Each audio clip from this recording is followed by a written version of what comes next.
Welcome to Art Loves Fashion. I'm your host, Sharonda Irvin. I'm an image consultant, professional developer, art curator and collector, a wife and a mom.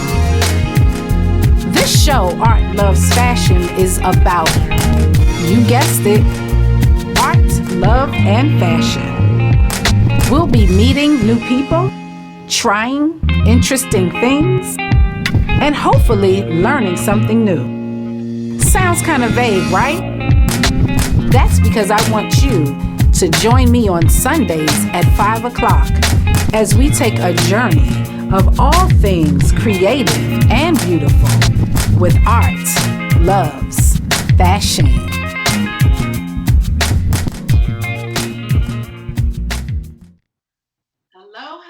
Hello, everyone. Welcome to Art Loves Fashion. I am your host, Sharonda Irving, and we have our special guest today. Boy, today has been a really interesting day as I was thinking all week about content. There's so much going on in the world, but we're going to talk a little bit about that, and we're always going to continue to talk about all things creative and beautiful, and as it relates to what's going on in our world. So I would like to introduce to you guys my friend, my colleague. Her name is Miss Kimberly Griffin. That's And she is here to talk with us during the love segment. She was so gracious to share with us.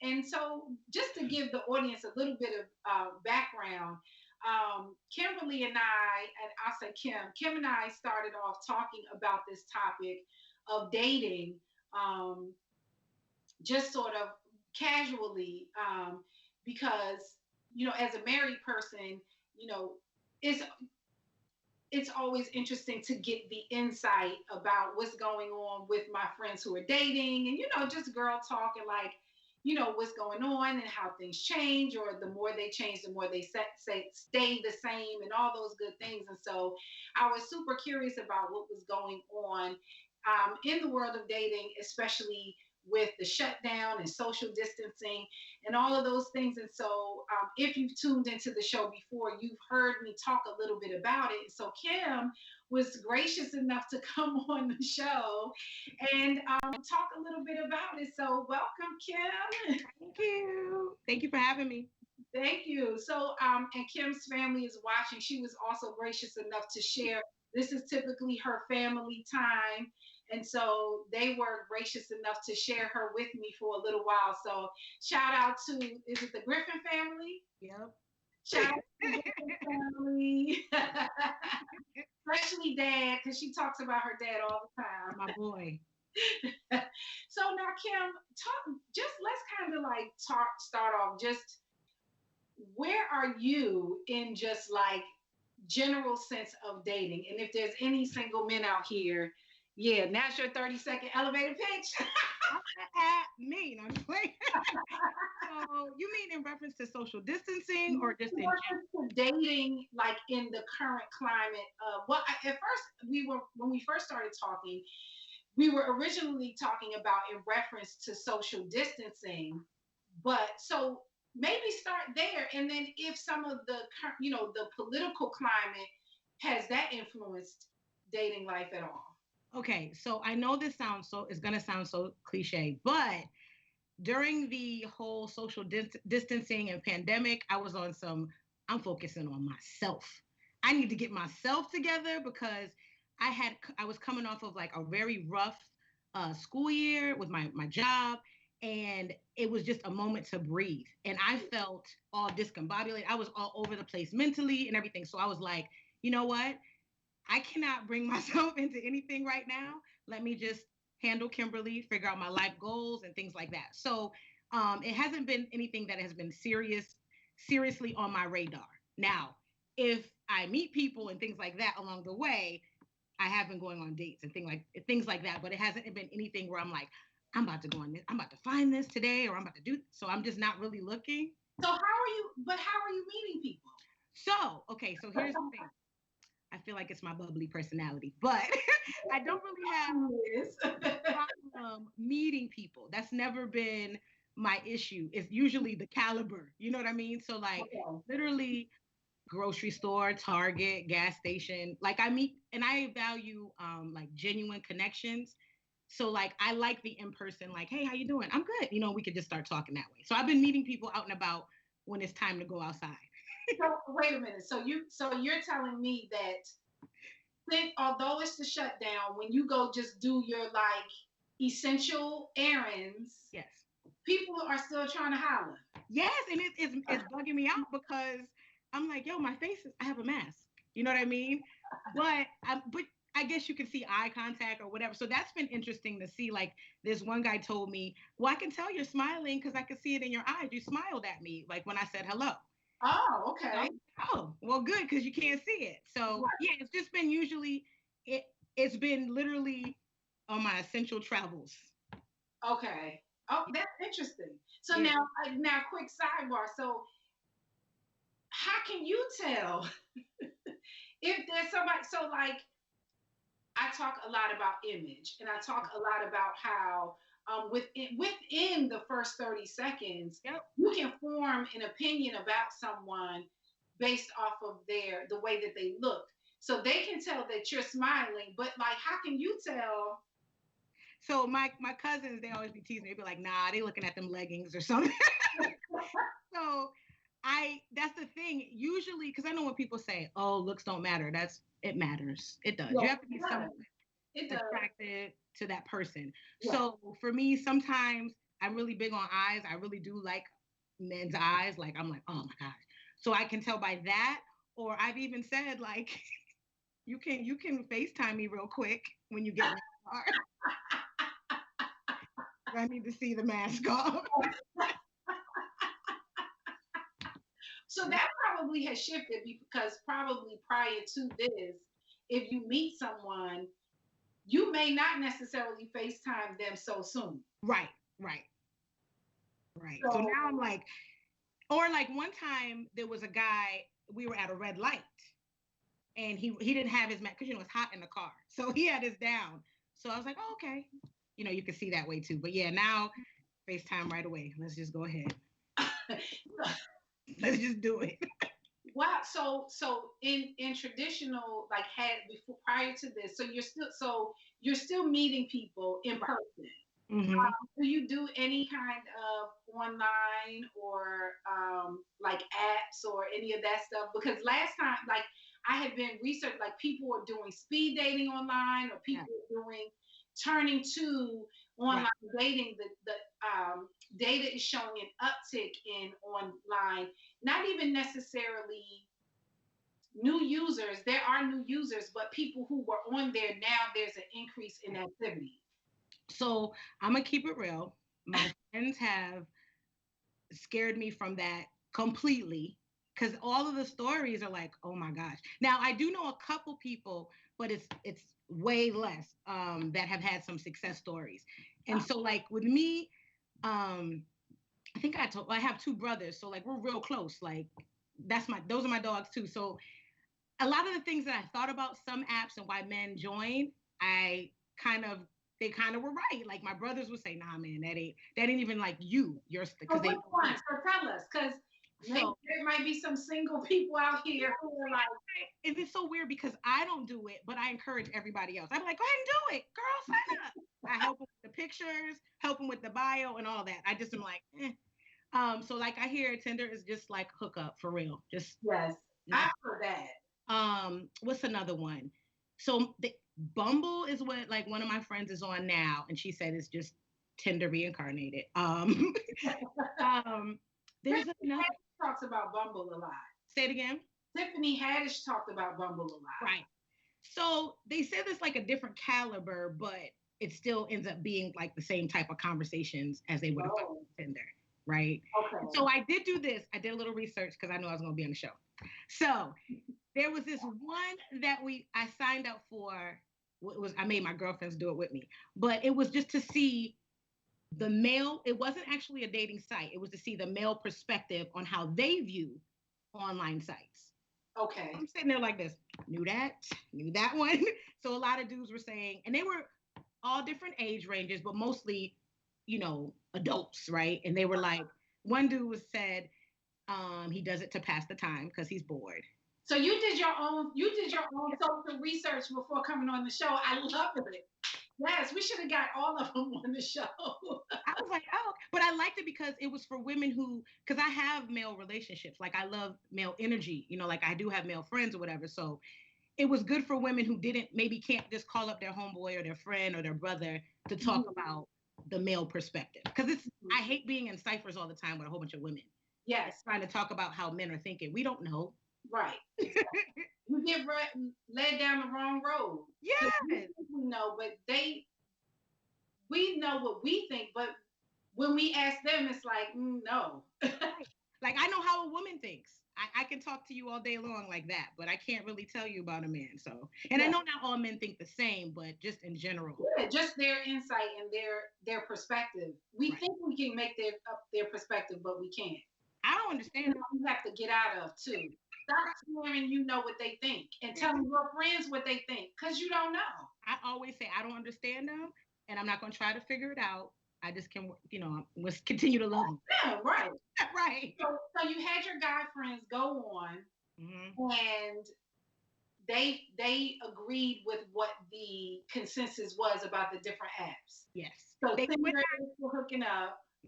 Bumble is the reincarnation of Tinder. Yep. So one of my audience members on live says she met her boyfriend on Plenty of Fish. So my cousin, he met his. So here's the thing too, I noticed.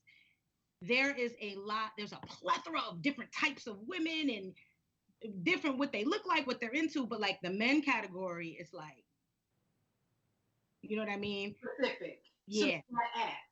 Yeah. As far as the app is concerned. Yeah, I just am like, ooh. So what kind of guys do you think you tend to meet on Plenty of Fish? Well, I didn't do that one. Okay. What have you heard?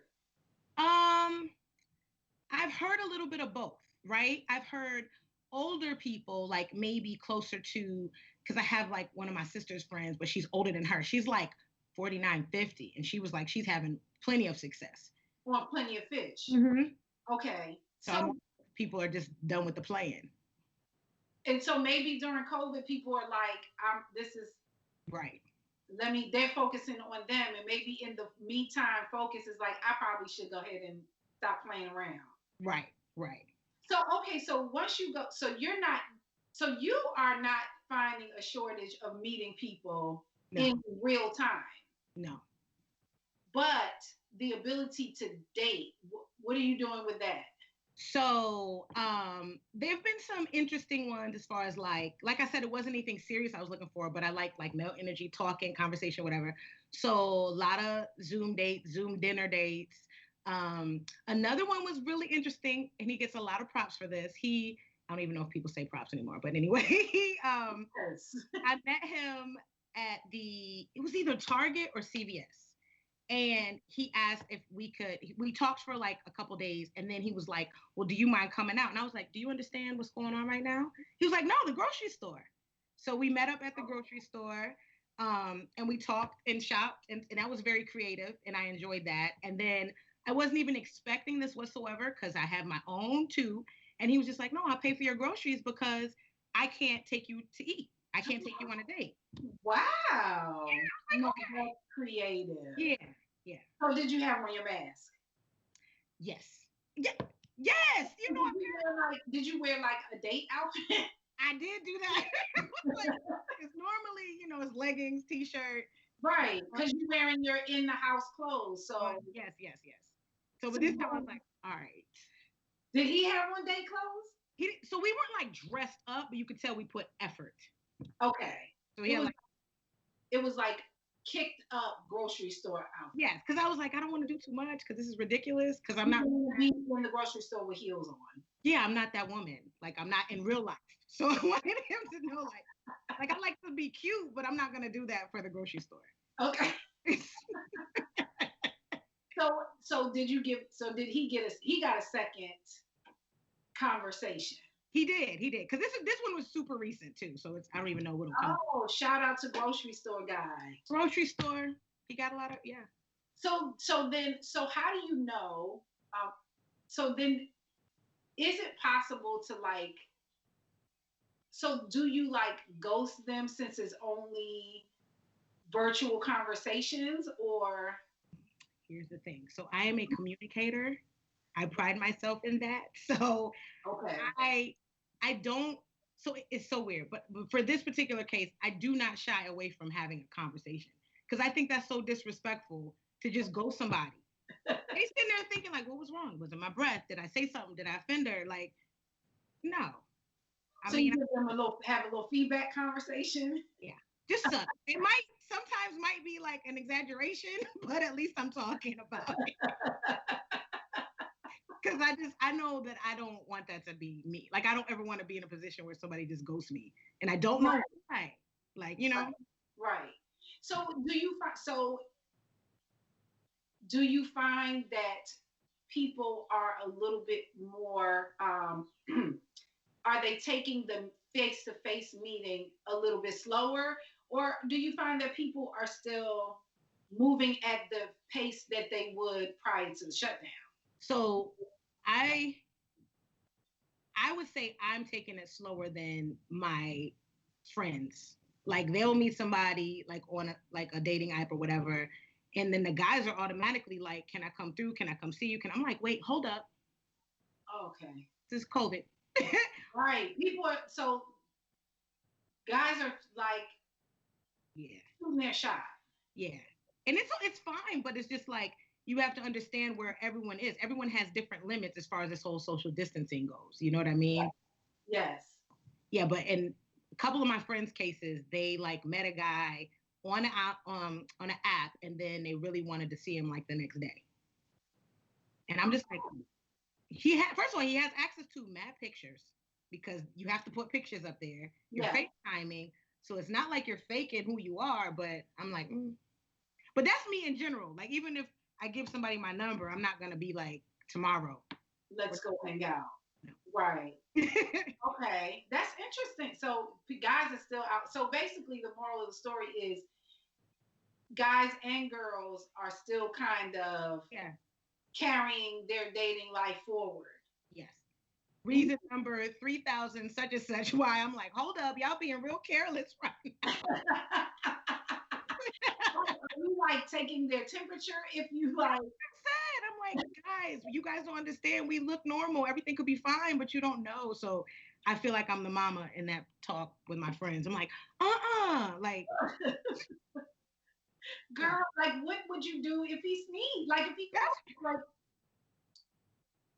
wow. So now flipping that a little bit, part two of the question was so there's now we are experiencing some double, yeah, heaviness um as black people in particular, like people's political views and people's um um stance on the heightened awareness about what police brutality and just racism in this country.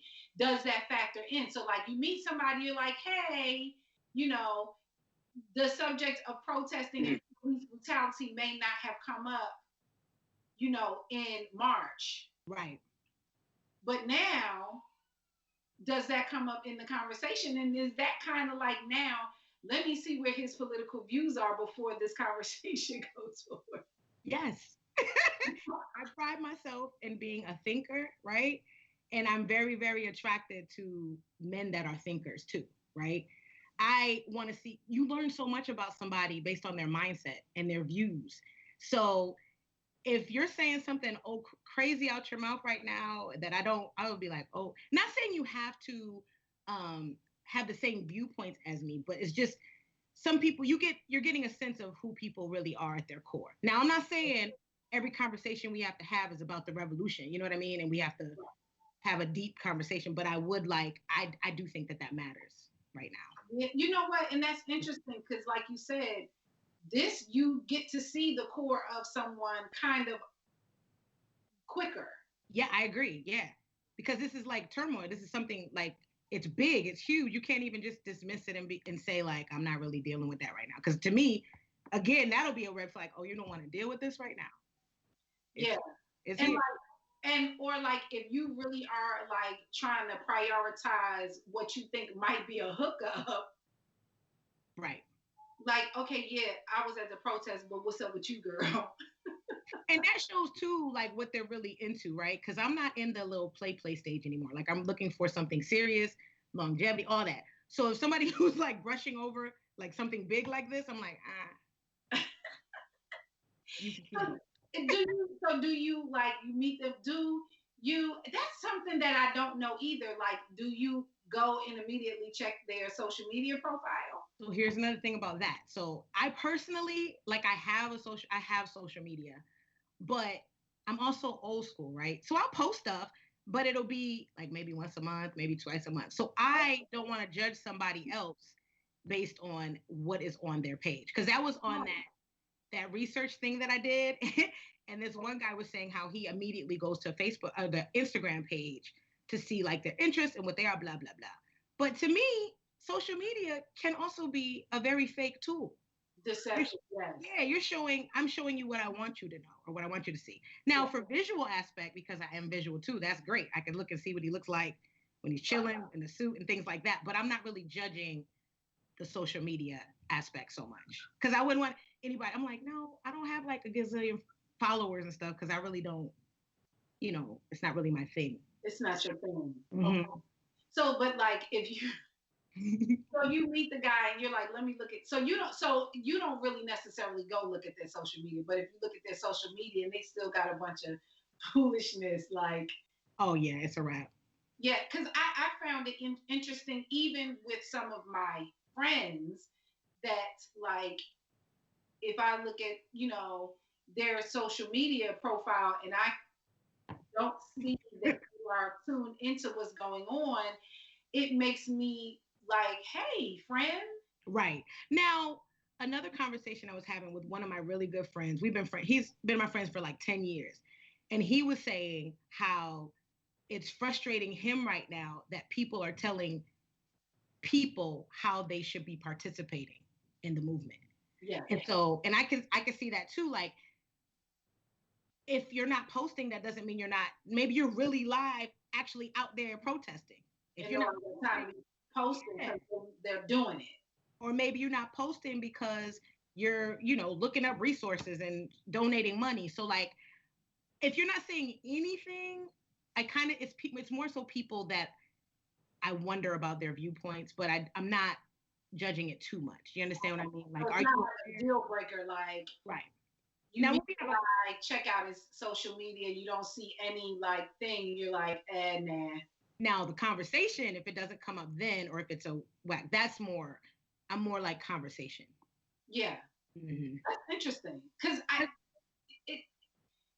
wonder, so prior to this, if you're on a date, politics may or may not come up. That may not be the first thing that comes up, but right now it's like number one and number two. Right. Within the topics of conversation, what's going on politically with racism and the awareness for Black people.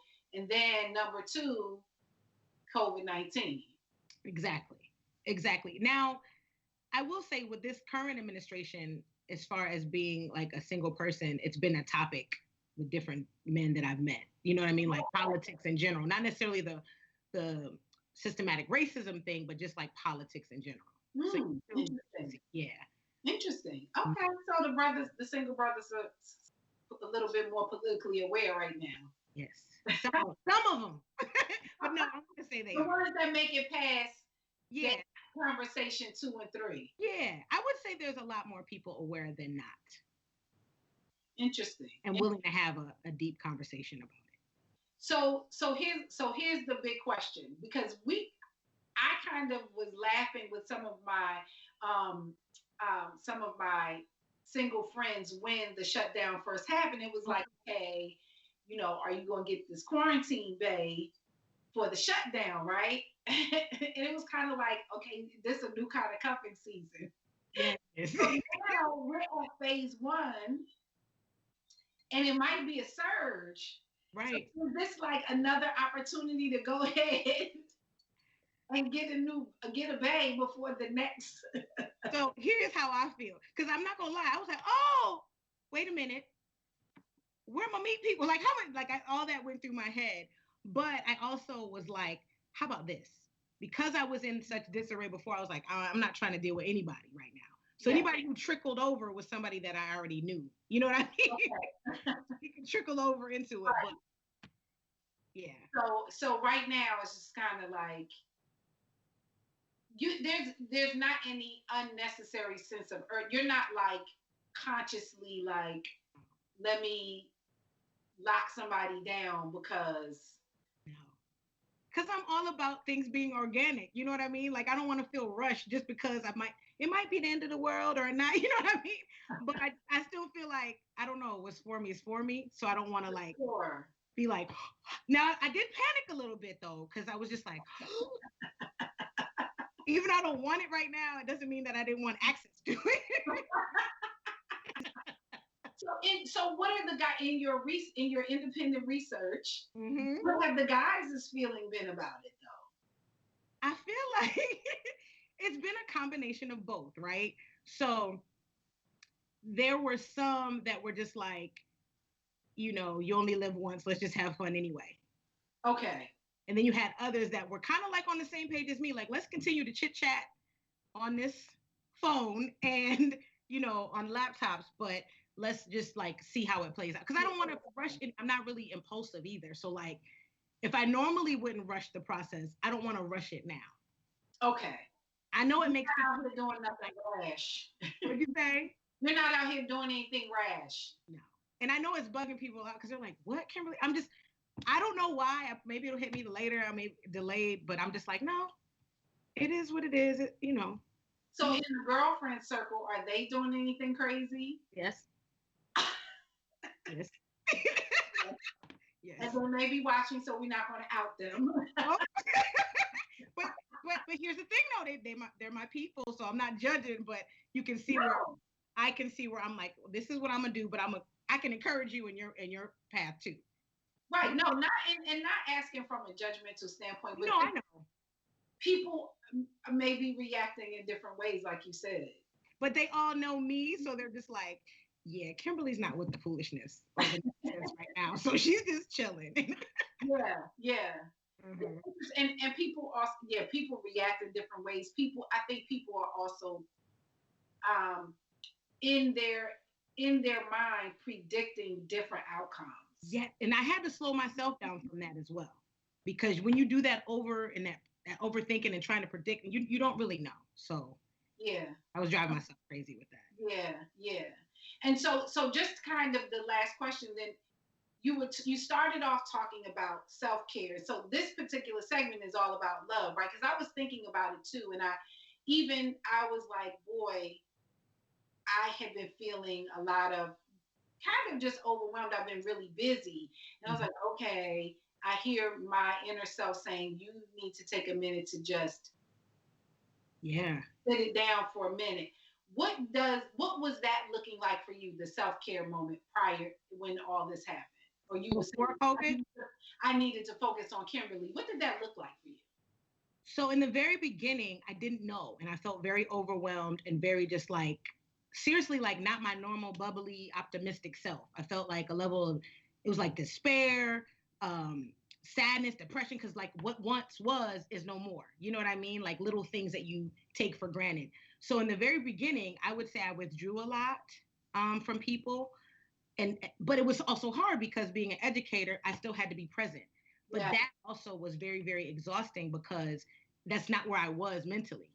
So I felt like because of that and COVID, I was like, I'm not in a position to meet anybody right now. So I feel like after I grounded myself, like I did a whole bunch of like purging and deep cleaning, like everybody was saying they were doing. Mm-hmm. I was like opting to stay out of or not attend certain Zoom functions that were supposed to be social, but I just needed myself and to be with me and grounded. So I did like a lot of, I done got a spin bike. I was like doing this exercise every day, just like zoning out. Right.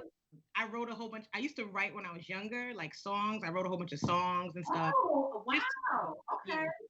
I just had to get back to, Kimberly. finding something, rediscovering some things about yourself. Yep. And staying, and so kind of minimum where it seemed like a lot of people immediately started turning to doing some of those online social things. Right. But for some people, including yourself, you were like, I actually need to not do that. And I did it initially. I was like, okay, I'll be there. Okay, okay. And then after a while, I'm like, this is draining me too. And this is not the purpose of it. You know what I mean? Same. I was feeling that too. Mm-hmm. Yeah. I'm just like, I can't. Not today. Because then it was like a whole bunch of like activity that Yep. like I found myself like, okay, I need to put all this on the calendar and know that like this Yes. that Zoom is happening. And it was like a different level of pressure. Mm-hmm. And then when people say, well, you're not doing anything anyway, or where are you going to go? And you had that extra pressure, but it was a lot of pressure. And you're just like, well, I just don't want to go. Yeah. Or on. Or like you said, but not realizing that there was a level of like angst or some kind of emotion that you hadn't yet addressed because Right. you were doing all the other social stuff. Exactly. But I felt like I was going to explode on the inside, but I didn't know why. You know what I mean? Like I was missing my family. I was like, I can't go see it. Stuff like that. Yeah. Yes. That's definitely, I recognize that. Mm-hmm. That like that whole, wait a minute, I'm doing the things that people are saying we should be doing, right. But it's not addressing actually what I should be doing, which is maybe exercising and writing songs and just getting still and quiet for a second. One day I literally slept all day. And I was like, oh. But that's what I needed. You know what I mean? Yeah. Interesting. Mm-hmm. So, and then once you cleared that energy, then you could for the so that's a whole nother aspect. I think that self-care we hear, like you said, it sounds cliche, but I think it's the like what you choose to do as the cliche, as what you choose to do as self-care, right, is really what's behind the words. Right. Like self-care doesn't mean what you see other people say you should do. It's the like, what is self-need, and then taking care of that in that way. Exactly. Yeah. And even throughout the school year before COVID, like once a month, I would go get a massage or do something for myself to relax or whatever. Girl, let me tell you something. That is the thing. I'm like, I need a massage. So bad, like. Yes. and yes. Because I think they have to wear a whole suit and just have their hands out. I was trying to think of how I'm gonna make it work because I want one. Like, you know. Yeah. They're very helpful. Yes, they are. And everybody has their own, like, what their thing is. Like you said, some people are exercising and journaling and writing songs. And I love that, like writing songs. My hidden talent. I'm just playing. All kinds of like creativity coming up out of folks. Mm-hmm. So when you go to the dinner, when you show up for your Zoom tonight, the family's gonna be like, all right, Kim, bust out a song.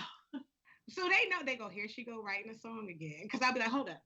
Like, I love that. Well, it's because I love love. So they're usually love songs. So you like love songs. Okay, so do you play an instrument? No, not anymore. But I used to play the violin. So you out here, that's all the love, playing violin and writing love songs. There you have it, single men who are listening. I just love love. I do. Out here meeting people at the, out with her bubbly personality and smiling eyes and writing love songs. Behind the mask, right? Well, Kim, I'm so glad that you agreed to come on and share your experiences. And I love that you did your independent research. We might have to get the girls and the guys on together. Let's do it. Talk about, what they're finding. Because that's so funny to me that that you got them to go out there and do it. Oh, they were talking a whole bunch of junk and trash. They did. And I had been thinking about that too, because I was like, I know I talked to a lot of women, and last week I had on a guest with her fiance, and it was nice to hear his perspective and kind of and I said, I got to get the fellas on to hear their perspective perspective on love or their perspective on self-care and all those kinds of things. So we got to get your tribe on. Let's do now. I will say this: the times that I did not listen to the male influence in my life are the times that I was brokenhearted. So I keep them around. How about that? How about that? When I listen, it's fine. When I don't listen and do my own thing, oh Lord. You know what? Every time I have a guest on, I ask them to give me a takeaway. That's a great takeaway right there. Mm-hmm. Like, stop trying to listen to all the girls because you already know the girl perspective. It's true. Listen to some of the other men because you get a balanced perspective. Exactly. Because I don't believe they're all, people, men ain't, I don't believe that. Like, so I know good men, so I know that they're there. So I'm right. I know that's right. I know you know them, so they're there. Yeah. I do. Shout out to all the good guys out there. Yes. Starting with, because you got a great role model as a dad, you've been able to learn how to pick them out and spot them. Oh my gosh, yes. So, I love you. I told him no. I'm like, you messed me up now because I'm thinking everything is supposed to be this way, and he'll always say, well, that means he ain't it. How about that? Okay, Daddy. There you go. Plain and simple. But from the women's perspective, we're gonna be like, well, maybe instead of all the speculation, he went to the source and he's like, let me just lay it out for you, and there it is. We always try to make something work. And dad is like, if it's not that, then it's just not that. He was like, it was there. The sign was there the first time you said it. And I'm like, okay. There you go. Well, Kimberly, I appreciate having you on the show. This was really, really fun. I had a great time. Thank you for having me. I'll come back. So we're going to have our next segment up next. You're welcome to stay on, or you're welcome to log off, get the clan together, and finish watching the rest of the show. Okay. I will talk to you soon. We're gonna get the Kim tribe together. We're gonna get the conversation going on so we can have some gender equality. Let's do it. Tell them to get ready. Okay. Thank you. All right. Bye. So we are on to our next segment. That was our love segment. We are appreciative of having Kim stop by, and we're gonna cue our segue music. We could talk about some art and a little bit of fashion before we sign off.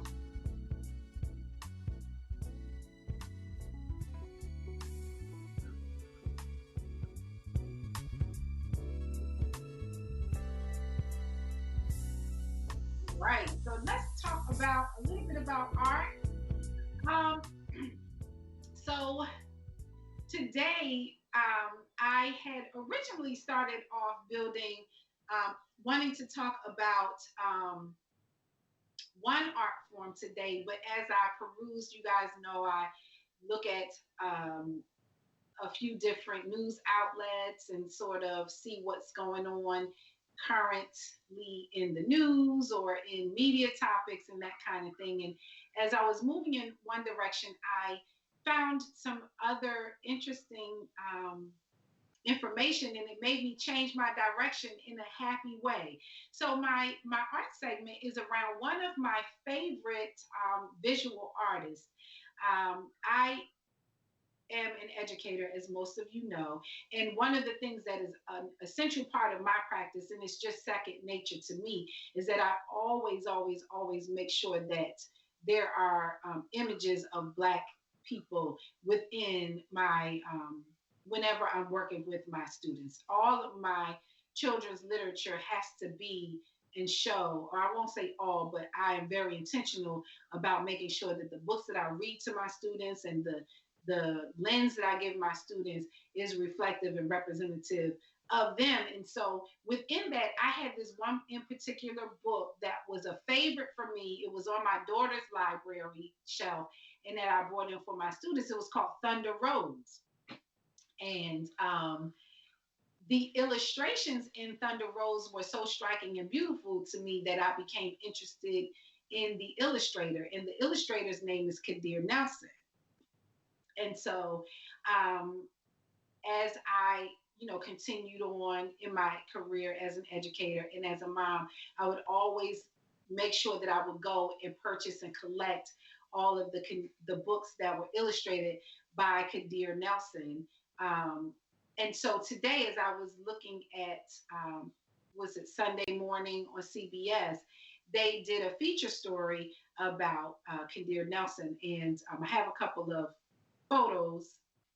If you'll pull some of those up. So this is Kadir Nelson, and the reason why he was in the news is because he just completed his most recent work. So, just a little bit of background about him. He actually, what I did not know is that he was born in Washington, D.C. Shout out to D.C. And then he grew up between New Jersey and San Francisco.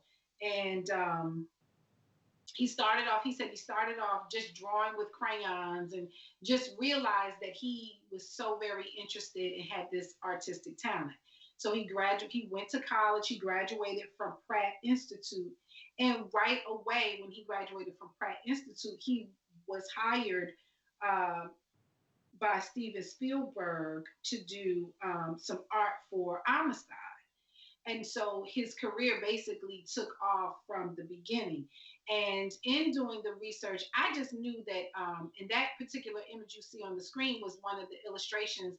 I actually own one of the limited editions of that one. But he has an armload of accolades and awards.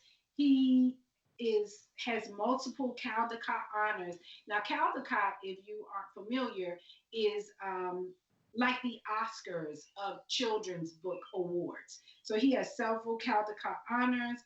He has several Coretta Scott King author and illustrator awards. He also has the New York Times Best Illustrated Book Awards, NAACP Image Awards, and he also actually won. He's in the Guinness Book of World Records for the largest poster. And the poster is actually of Michael Jackson, which is interesting. So what you see on your screen is, go back for a second, Afiba. What you see on the screen is what they were talking about on CBS this morning. He just completed his most recent work, which is called After the Storm. And basically, he obviously is talking about like coming out of a storm or something tragic or a big event. And if you look very closely, what he says is that all their eyes are trained on the light. And so with this new particular work, he actually won the Caldecott Medal, which I think he won like the higher level. He'd been getting honors, but he won the Caldecott Medal. And because of COVID-19, they had to cancel the ceremony for this. But he said that he understood, because we all have to be safe. But this particular painting, he said that all of the proceeds from whatever prints that he sells or whatever he does, that he benefits and profits from this particular painting, is going to all go to COVID-19 efforts. But I thought that he was interesting. That particular image that you're looking at, he is actually a picture of him in the midst of painting the painting called the Plight of the Clotilda. And that particular painting was on the cover of the New Yorker or National Geographic, actually. That is a painting that was depicting the last known slave ship that was coming over. It was actually an illegal embargo or illegal shipment of enslaved Africans. And so he is to me, one of the most prolific children's book authors. His work is amazing. It's incredible. If you are interested, I would say just go to his website, kadirnelson.com, and you'll be able to go and look at the gallery of work and look at his body of work.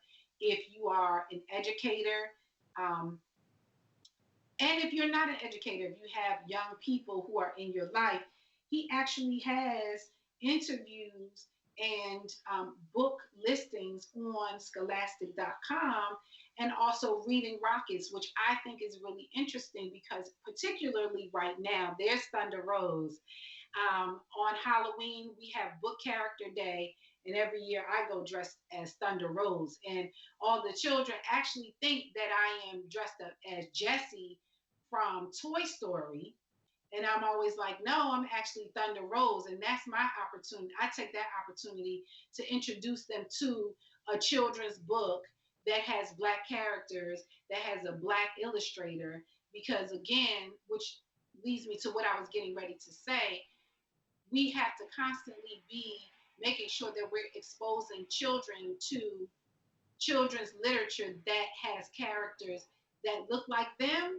And if they're not Black children, we have to be exposing other children to characters that are diverse, that are Black kids, that are children of color, so that when they grow up, they realize that they live in a world that has other kids in it besides the kids that look like them. And so, what I was getting ready to say was that if you are an educator, if you are a parent, if you have young people in your life, um, it is part of your responsibility. We are looking for ways to continue the conversation and push the conversation around anti-racism, and how do we turn the tide so that we are broadening the scope of curriculum, that we are broadening the scope of representation, um, broadening people's awareness and understanding about Black people in particular. If you are one of those people who have young people under your influence in some sort of way, you can go on scholastic.com or Reading Rockets, and there's an interview about Kadir Nelson.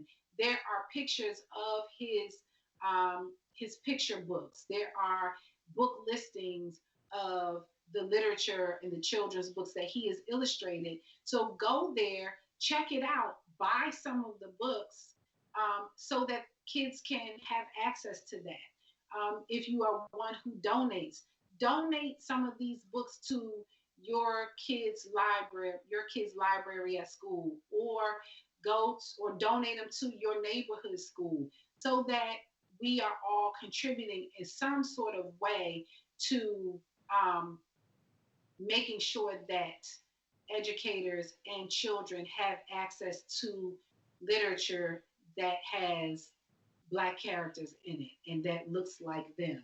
And so, I just had to have a moment. In my intro, I say that I'm a lover of art. The reason why I titled this Art Loves Fashion, I am an art collector. This is our original piece of artwork by Kadir Nelson. Um, I'm so very proud of it. It's beautiful. I love it. It's part of our collection. We're fortunate to have been able to get this. And so, yeah, it's called the Soldier. It's probably not well lit because of where it's sitting, but at any rate, I just want to encourage you guys. I'm always trying to give out some sort of resource. If you are a lover of art and you can't get to a museum right now, go online, find him on Instagram, and add to your body of people that you follow.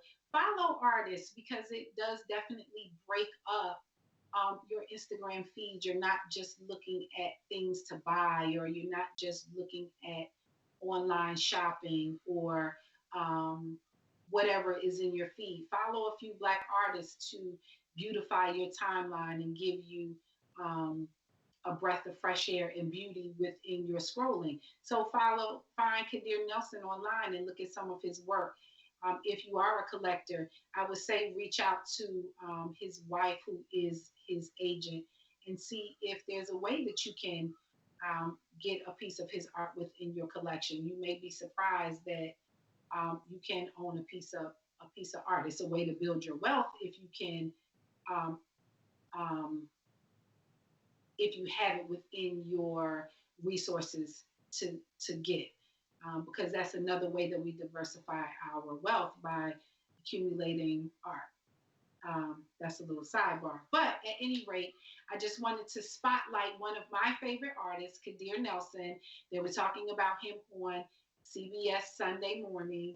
And go check him out. You may find a new artist that you are interested in and buy some of his books, and don't put them in your children's library or donate them to another child's library.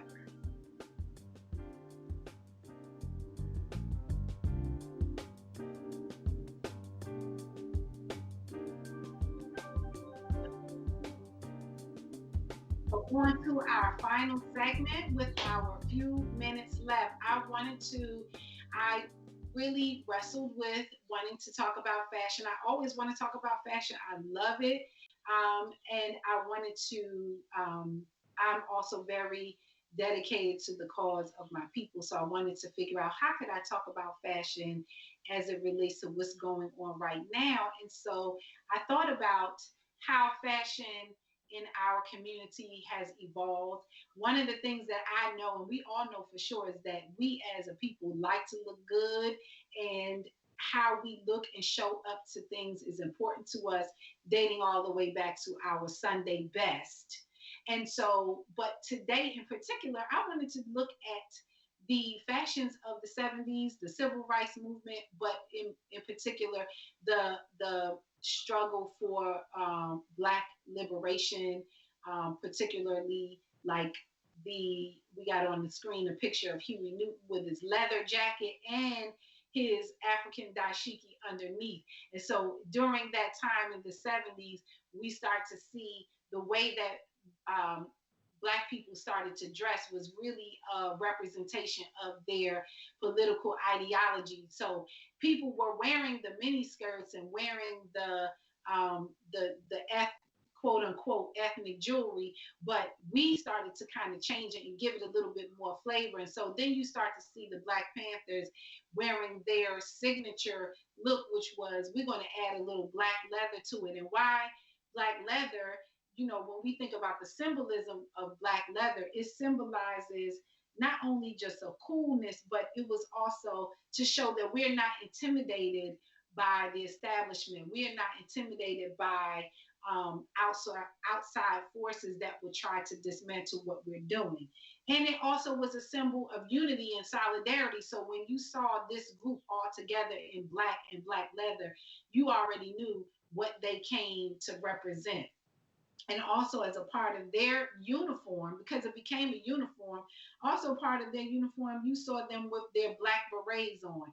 And when they interviewed Huey Newton, they said that they were watching a movie about the French Resistance, and that the French Resistance, they would wear berets, and so they decided to wear their black berets.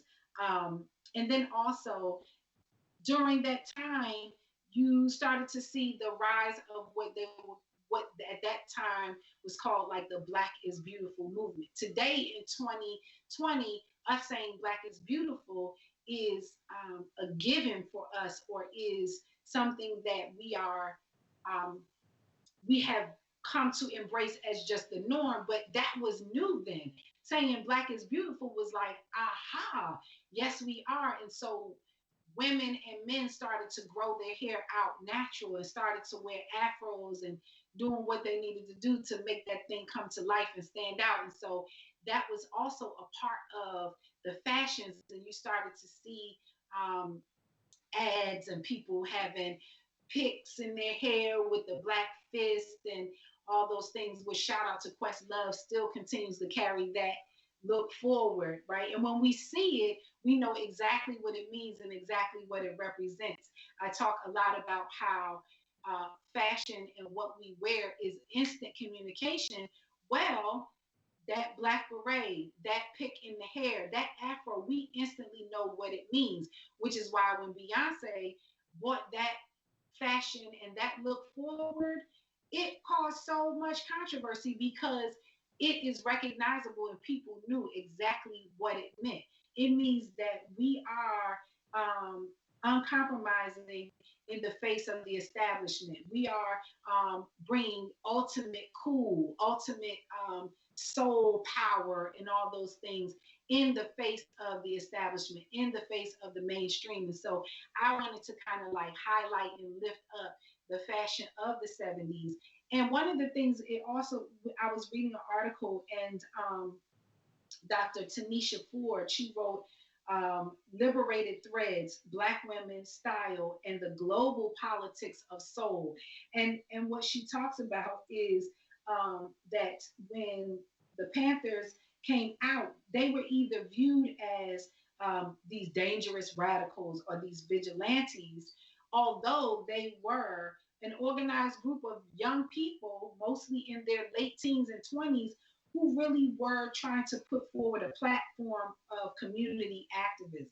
So they either were viewed that way, or they were viewed as like hip and glamorous, and that what they were wearing was a costume. But really, what it was actually a visual representation of a set of ideas and ideals that they were really dedicated to. And so you see, though, that influence has continued throughout the dress of Black people.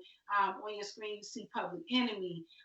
You will see it in some of your current musicians and some of your current celebrities. It brings forth, it still remains current, and it still communicates a certain type of idea, but it also looks super cool and dope. And so you see it constantly reoccurring in fashion, in celebrity, in mainstream. This idea of all black and leather and like the berets and the black power fists and symbols and red, black, and green. So I wanted to give homage to the cool factor and the transforming power of what they were doing with their look back then, because it made a difference. And one of the things they also talked about was that not only were the Panthers just smart in what they were putting together with their 10-point platform, but they also were very media savvy, and they knew when they went on TV looking a certain way, it was sending a message to young people. It was creating role models and visual representation for young people around the world of some people, young Black people who were taking control of their destiny that they can look up to. And those things still resonate today, because all you got to do is go start looking for t-shirts. And now you got t-shirts with images of some of those leaders from that time that, you know, people will continue to wear because it resonates with them, it represents them. Because of course we know over and over again we have to continue to say that representation matters. And so when we saw and when we see pictures of our people, or we see the black leather and the berets, it continues to re-inspire a sense of power and community and taking control of your destiny that carries forward, that will always continue. I think for our community will continue to remain in style, in fashion. And that picture that you have on your screen is a picture of Muhammad Ali. He had on a whole kente cloth robe because Kwame Nkrumah had come over to the United States and met with Dwight D. Eisenhower and had on a whole kente cloth outfit. And so it sparked not only, so we had the emergence of the black leather and that through the Black Panthers, but then we also had the Black arts movement and that cultural revolution. And we saw Black people starting to embrace more African inspired fashions and things of that nature coming out at that time. And both of those sets of style of dress continue on today. And so we see Black people continuing to wear Ankara fabrics, continuing to wear African inspired attire, continuing to wear outfits that have the red, black, and green, or outfits that have our Black leaders on them as a way to continue forward with how does your aesthetic sort of represent you when you go out into the world. And so power to the people, continue on with what is happening in the streets, what is happening across this country. I want to make sure that I close out on this Sunday morning by saying thank you so much for joining me on Art Loves Fashion. I have a great time talking with you and sharing my Sunday with you. I hope you will join me again next Sunday from 5 to 6. If you missed this particular live stream, it will be on my YouTube channel, which is my name, Sharonda Irving. Um, and I will see you next Sunday on either Instagram Live from 5 to 6, on Facebook Live as Sharonda Irving, or you can tune into WLVSradio.com as well. And hit me up in the comments if you have questions, if you have feedback. Um, and I welcome your engagement. So with that, enjoy the rest of your Sunday, and I'll see you next time.